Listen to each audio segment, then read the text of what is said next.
إله إلا الله أكبر سبحان الله الحمد لله. بسم اللہ الرحمن الرحیم. حضرت نافع رحمہ اللہ سے روایت ہے کہ ایک شخص کو چھینک آئی.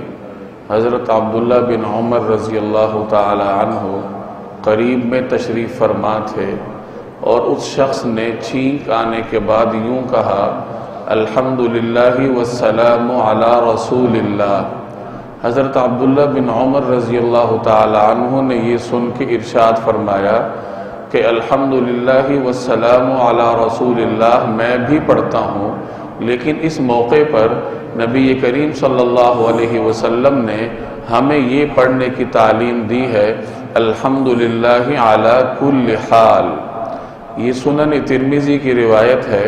حضرت عبداللہ بن عمر رضی اللہ تعالی عنہ وہ صحابی ہیں جنہیں سنت پر عمل کرنے کا اللہ تبارک و تعالی نے خاص ذوق عطا فرمایا تھا. اب اس روایت کا خلاصہ یہ ہے کہ ایک شخص کو چھینک آتی ہے اور چھینک آنے کے بعد مسنون طریقہ یہ ہے کہ آدمی الحمدللہ کہے، لیکن اس شخص نے اپنی طرف سے اس پر اضافہ کیا اور الحمدللہ کے ساتھ اس نے درود و سلام کو ملا دیا اور یوں کہا الحمدللہ والسلام علی رسول اللہ. حضرت عبداللہ بن عمر رضی اللہ تعالی عنہ نے اسے سمجھایا اور فرمایا کہ درود و سلام میں بھی پڑھتا ہوں، لیکن اس موقع پر نبی کریم صلی اللہ علیہ وسلم نے ہمیں درود و سلام پڑھنے کی تعلیم نہیں دی بلکہ الحمدللہ علی کل حال پڑھنے کی تعلیم دی ہے. اس واقعے سے دو اہم باتیں معلوم ہوتی ہیں. ایک اہم بات یہ معلوم ہوئی کہ ہر کام کے کرنے کا اپنا موقع اور محل ہوتا ہے. ہم مسلمان ہیں اور بحیثیت مسلمان کے میں اور آپ دین پر عمل کرنے کے پابند ہیں، اور خوب یاد رکھیے کہ دین صرف وہی ہے جو رسول اللہ صلی اللہ علیہ وسلم کی تعلیمات سے میرے اور آپ تک پہنچا ہو.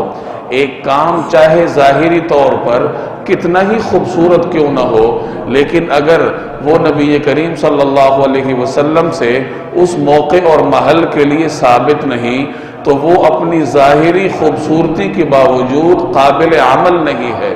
یہی تعلیم حضرت عبداللہ بن عمر رضی اللہ تعالی عنہ نے اس شخص کو دی کہ ہر کام کے کرنے کا اپنا موقع اور محل ہوتا ہے. درود و سلام پڑھنا بہت بڑی عبادت ہے، لیکن چھینک آنے کے بعد نبی کریم صلی اللہ علیہ وسلم نے ہمیں صرف ثنا یعنی الحمدللہ پڑھنے کی تعلیم دی ہے. اور یہی بات زندگی کے ہر موڑ پر قابل عمل ہے کہ جب اور جہاں کوئی بھی کام کرے آدمی دین کے نام پر تو اس کی ظاہری صورت کو نہ دیکھا جائے بلکہ یہ دیکھا جائے کہ اس کام کے اس موقع پر کرنے کی تعلیم نبی کریم صلی اللہ علیہ وسلم سے ثابت ہے یا نہیں. دوسری اہم بات یہ معلوم ہوئی کہ اگر کسی کو سمجھانا ہو تو اسے پیار محبت اور دلیل کے ساتھ سمجھانا چاہیے. عموماً ہمارے ہاں عوام کی سطح پر بھی فتووں کی زبان استعمال کی جاتی ہے کہ یہ ناجائز ہے، یہ حرام ہے، یہ اس طریقے سے ہے. تو اس قسم کے سخت الفاظ کے ذریعے کسی کو سمجھانے کا فائدہ نہیں ہوتا، بلکہ جیسے حضرت عبداللہ بن عمر نے اس شخص کو بڑے پیار محبت اور دلیل کے ساتھ سمجھایا، اسی طریقے سے اگر کوئی شخص آپ کے سامنے کوئی کام کرتا ہے اور آپ کی نظر میں وہ خلاف سنت ہے یا دین کی صحیح تعلیم کے مطابق نہیں تو فتوے کی زبان استعمال کرنے کی بجائے پیار محبت اور دلیل کے ساتھ اسے سمجھانا چاہیے. اللہ تبارک و تعالی مجھے اور آپ کو عمل کرنے کی اور دین کو سمجھنے کی توفیق عطا فرمائے.